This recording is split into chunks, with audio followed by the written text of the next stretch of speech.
Regardless of your thoughts on his films, there's no denying that M. Night Shyamalan is one of the most influential directors of the last 25 years or so. He's made some movies that are clear 10 out of 10s in my eyes, and he's made even a couple that are as low as 1 out of 10s. I genuinely rated the last movie in this ranking at 1 out of 10 or like 0.5 stars on Letterboxd.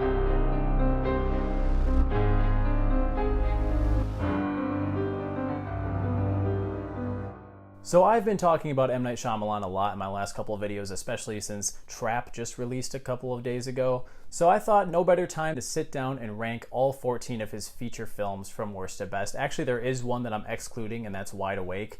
I don't think many people are going to be sad about the fact that I didn't watch that one. It just didn't really feel like it was worth it to go and watch one movie to throw in my ranking, especially when it's not really a part of his iconography at all, because his career truly took off when he made The Sixth Sense in 1999. So we're going to count all 14 films, starting with The Sixth Sense, all the way to the present day with Trap. Couple of quick disclaimers before we start. First of all, this is my subjective list, so you're probably going to disagree with some of the picks, and I encourage you to go down into the comments and drop your list there so we can all have a friendly YouTube discussion about a very controversial Hollywood director. Number two, this video will contain some spoilers for pretty much all of these movies, so if you haven't seen all of them and you don't want to know some of the crazy twists that are in some of them, I would suggest not watching the video or at least skipping the segments that are talking about the films you haven't seen.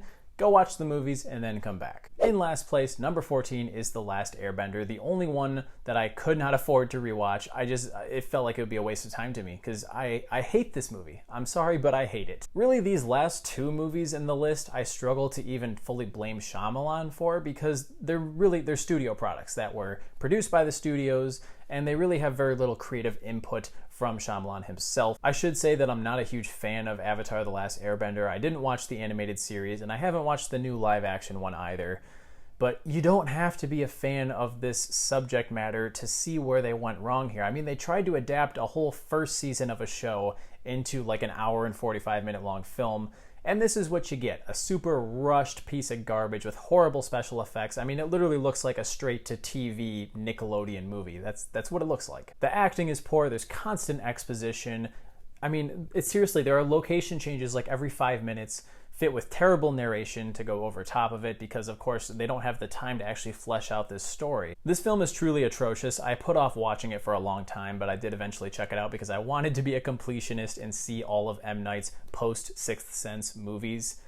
And I really regret it. This is one that I could have lived without seeing. Number 13 is After Earth, aka the Jaden Smith nepotism vehicle, because that's really what this is. Again, this is not a movie that M. Night had a very huge influence on, I don't think. Instead, Will Smith kind of took over the production from what I've read in behind-the-scenes drama. Seriously, this is full-on Will Smith trying to bring his son into the fold of Hollywood and prop him up as the next big young actor, and it just fails miserably. I don't think Jaden Smith is terrible in the movie per se, but my god, some of the narration, he could have at least put a little more enthusiasm into his voice. The story is really shallow sci-fi schlock. We have this futuristic human colony because Earth has been eradicated by these aliens called Ursas, and I guess they can't see you, but they can smell your fear. So the whole idea is you need to do this thing called ghosting, where you learn to suppress your fear so that they can't track you. And that's the whole idea behind this father-son bonding story, is that Jaden Smith's character is really bad at it, even though he's clearly superior to all the other kids that he's training with. So it's meant to be this father-son bonding experience, but my god, the dialogue is so flat,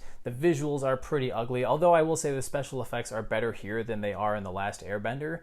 But that might be the only good thing that I can say about After Earth. This is another terrible movie that really has no redeeming qualities that I can truly think of. Number 12 is The Happening. Now, this is a terrible movie, but if you watch it as a comedy, you might have some fun with it. But it wasn't intended to be a comedy. This was genuinely meant to be a creepy, disturbing film about mass hysteria and the human reaction to sudden, unexplainable crisis. That's literally the way it was marketed, not as a comedy, but the dialogue, the acting, everything is so objectively terrible that I was laughing my ass off rewatching this. So if that's the experience you want, you might actually enjoy this one. But honestly, and you're gonna hear me say this a lot in this video, the premise is actually pretty good. Like those first 10 minutes where it's just people killing themselves by like stabbing themselves in the neck, jumping off of the top of buildings, it's genuinely disturbing stuff. And if the rest of the movie were to be as good as the first 10 minutes, I think we could have had a genuinely disturbing thriller here. But the second Mark Wahlberg steps into frame as this science teacher who's all about science, he says it about 100 times. From that point on, every line of dialogue and every sequence of alleged suspense is just so laughably bad that you can't take it seriously for a single moment. At first, the characters think it might be a terrorist organization planting these signals that are causing people's brains to malfunction, and so they kill themselves. But it turns out, and this is very typical of Shyamalan as well, and I didn't mention it, is that he likes to have these big twists at the end of his films. It's kind of become the selling point of watching a Shyamalan movie, but the twist in this one is that it's not a terrorist attack, no, it's the plants. The plants are tired of humankind destroying the earth, polluting the waters and the environment, and the logic behind who the plants target makes zero sense because they start in big cities and then work down to smaller populations. But for some reason, our main characters always get out unscathed, even though a lot of the people around them die. And of course, every time they find themselves in a situation where they're near all of this chaos, Mark Wahlberg will stand there and he's like, okay, come on, think, design an experiment, what are the variables? It's so ridiculously laughable. I could not stop giggling. I mean, there's literally a scene where they run away from the wind, the fucking wind. There's a segment where they come across this crazy hermit lady. It goes off on so many tangents. The acting from Mark Wahlberg and Zooey Deschanel is absolutely atrocious. There's a scene where she's like, yeah, I know we're about to die and everything, so I figured I better tell you that I was kind of having an affair behind your back. I just didn't want to die with that burden on my shoulders. I cannot express how laughable it is. There is such a big difference between intentional camp and trying to make a movie that's actually thrilling and suspenseful and falling completely flat.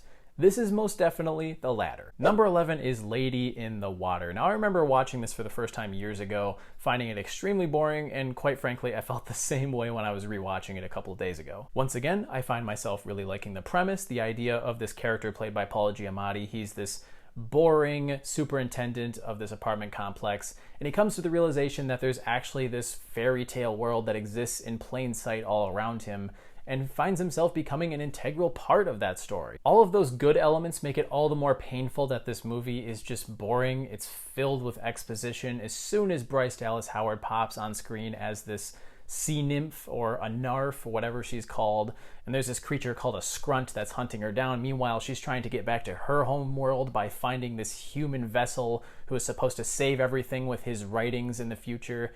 And of course, M. Night had to be super pretentious about it and cast himself as the human vessel that she's looking for, this man whose ideas will one day pave a future for humanity.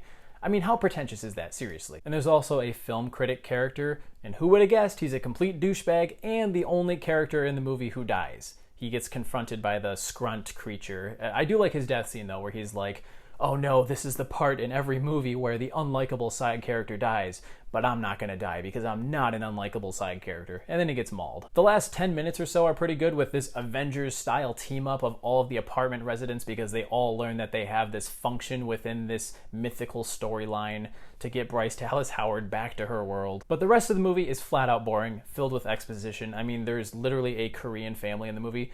Their sole purpose is to tell things to Paul Giamatti and the audience, spoon-feed us information about this alternate world. Instead of showing us that stuff, we never really get to see some of the more fantastical elements, which leaves behind a pretty generic, boring retread of about 100 other movies that I've seen. Number 10 is Old. Again, I like the idea. In fact, I like the idea a lot. We have a family vacationing. They come across this beach that's supposed to be beautiful and idyllic.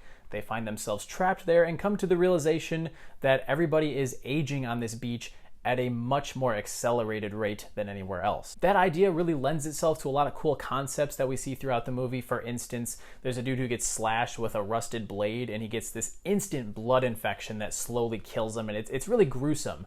And then you've got the lady who is calcium deficient, so her bones start breaking and then healing in the wrong spots, and it's gruesome the way she starts cracking. Then there's also the young girl who gets pregnant and then 5 minutes later she's giving birth.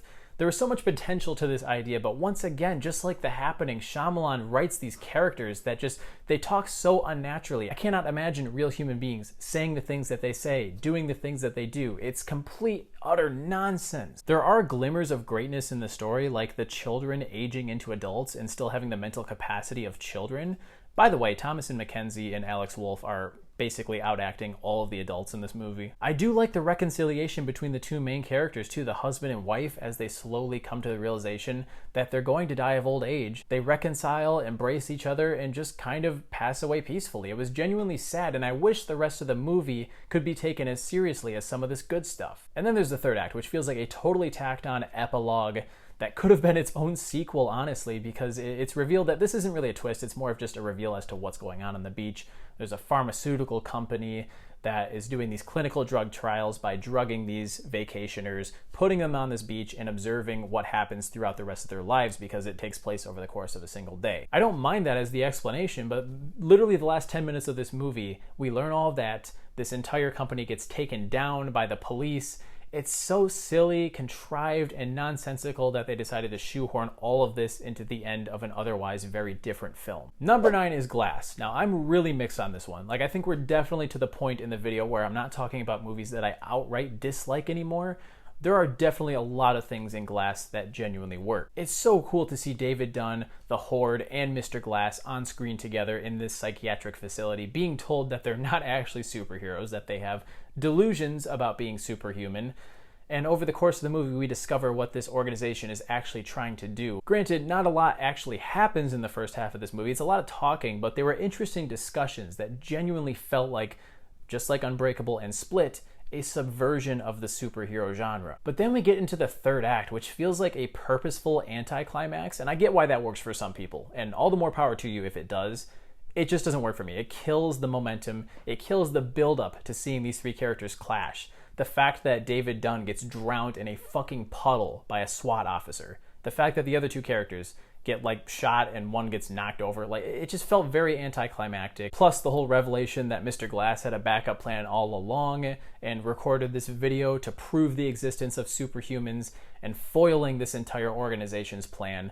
It was a very predictable ending. I wish it was one that I could say worked for me. Number 8 is his most recent film, Trap. This was 1 hour of genuine campy fun and then 40 minutes of utterly drawn out nonsense that completely took me out of the film. In the first hour, it's mostly just Josh Hartnett as this serial killer trying to blend in and have a good time with his daughter while also making sure he has an escape plan to get out of this concert one step ahead of the police. And say what you want about the nepotism here with M. Night putting his daughter in the film as the singer at this concert. I thought her music was actually pretty good, but as soon as the characters leave the venue, it just feels like a bunch of alternate endings all smacked together into one package. All of a sudden, the butcher serial killer character's wife pops up and she's suddenly like the protagonist. And I just couldn't take anything seriously at that point because it devolves from genuine camp into complete plot hole galore, constant contrivances that just didn't make any damn sense. It's a movie that I definitely wouldn't mind throwing on again in a group setting or something, but I think I'd find myself tuning out after they leave the concert because I know at that point I would kind of lose interest. Number 7 is the first movie that I would give a thumbs up to on the list, and that is Knock at the Cabin, which is based on a novel called Cabin at the End of the World. I think the novel is far superior, and I highly recommend that you read it if you haven't. So we have these two fathers and their adopted daughter vacationing at a cabin kind of in the middle of nowhere. All of a sudden, these 4 strangers show up and tell them, one of you has to sacrifice yourself, otherwise the apocalypse is going to hit and humanity's going to be fucked. I like that this movie does not waste your time at all. It is very well paced. Like, the opening scene is Dave Bautista as one of these 4 horsemen characters walking up to our, I guess you could say, pseudo-protagonist in this young girl, Wen, and it kind of, trying to befriend her because he knows he's going to have to ask her and her fathers to make this impossible choice, to choose one of them to die so that humanity can live on. But you also spend a lot of the runtime questioning whether these 4 are legit and being serious about this, or if they're just crazy or delusional. However, I will say, out of all the endings they could have picked, I think they went with the safest, most predictable one, in that one of the fathers eventually decides, yeah, this is probably for real. There's airplanes dropping out of the sky, earthquakes everywhere, tsunamis. I think these people are telling the truth, and he chooses to be the one to be sacrificed. If you had me predict the ending at the beginning of the film, that's probably what I would have predicted. I think the book ending is far more dark and disturbing. I don't want to spoil it here, but it's better. The movie's fine though, like it's genuinely decent, so yay, we're moving on to the good stuff. Number 6 is The Visit. Now this is a very important film in M. Night's filmography because Prior to this, he had a string of really bad movies that critics did not jive with at all, and I think this is one of his more stripped down, simple films, and it definitely benefits from that in sort of getting his career back on track.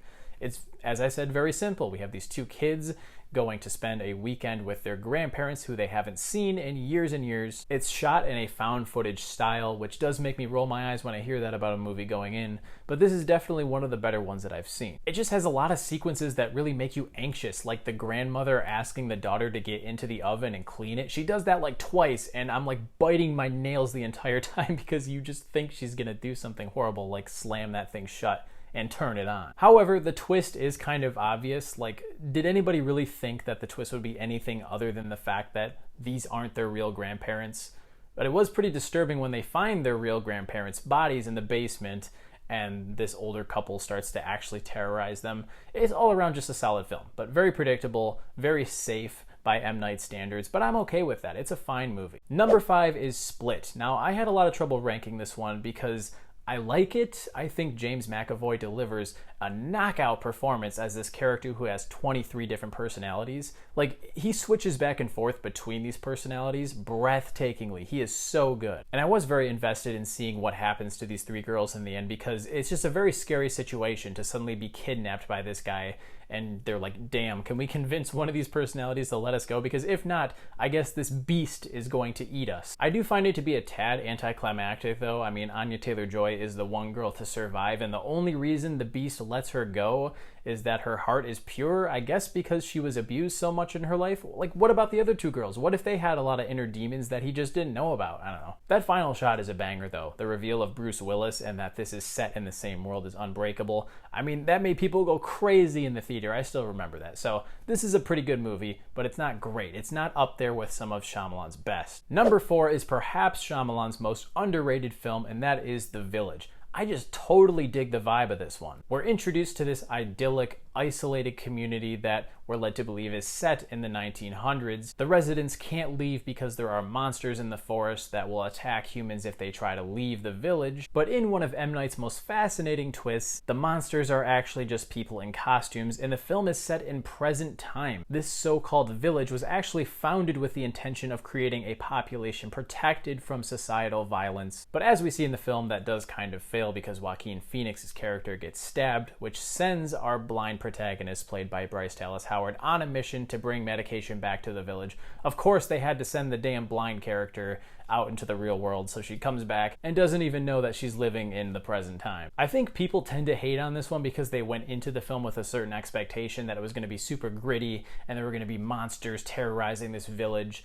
So when that twist hits, they find themselves disappointed because it completely shifts the framework of the movie. But I really like it. I've come to genuinely think The Village is a great film. That James Newton Howard score alone is fantastic. Number 3 is Unbreakable. I love the way Tarantino once described this movie when he was talking about his favorite films of the 21st century. He said it's basically Superman's origin story if he was from Earth and didn't know that he was Superman at all. This is a very grounded film. It doesn't have this big extravagant energy about it. Instead, we just watch Bruce Willis as this kind of normal guy who gets in a train wreck. He's the only survivor, and he learns that he has these superhuman powers. But David Dunn isn't invincible, and the action of this movie definitely is not the focus. It's kind of more of a subtle drama more than anything else. And I think it contains either my second or third favorite twist in a Shyamalan film when we eventually learn that Mr. Glass, aka Elijah Price, staged the whole train accident because he's looking for someone with superhuman powers. He figures that if someone like him with such brittle bones exists, then someone on the opposite end of the spectrum must be out there somewhere too. That's just such a fascinating character design. I love it so much. I'll definitely be revisiting this one more often because I think I'd only ever seen it once or twice before making this video. So for those of us who love movies, like, there are films that we like, there are films that we think are great, and there are films that we think are awesome. But those do not compare to those quintessential film experiences that from the moment you put it on for the first time, you're like, I'm gonna remember this movie until the day I die. These top 2 are definitely both in that category, so it was really tough for me to pick which one I liked more than the other, so just think of them as pretty much interchangeable. But right now I have The Sixth Sense at number 2.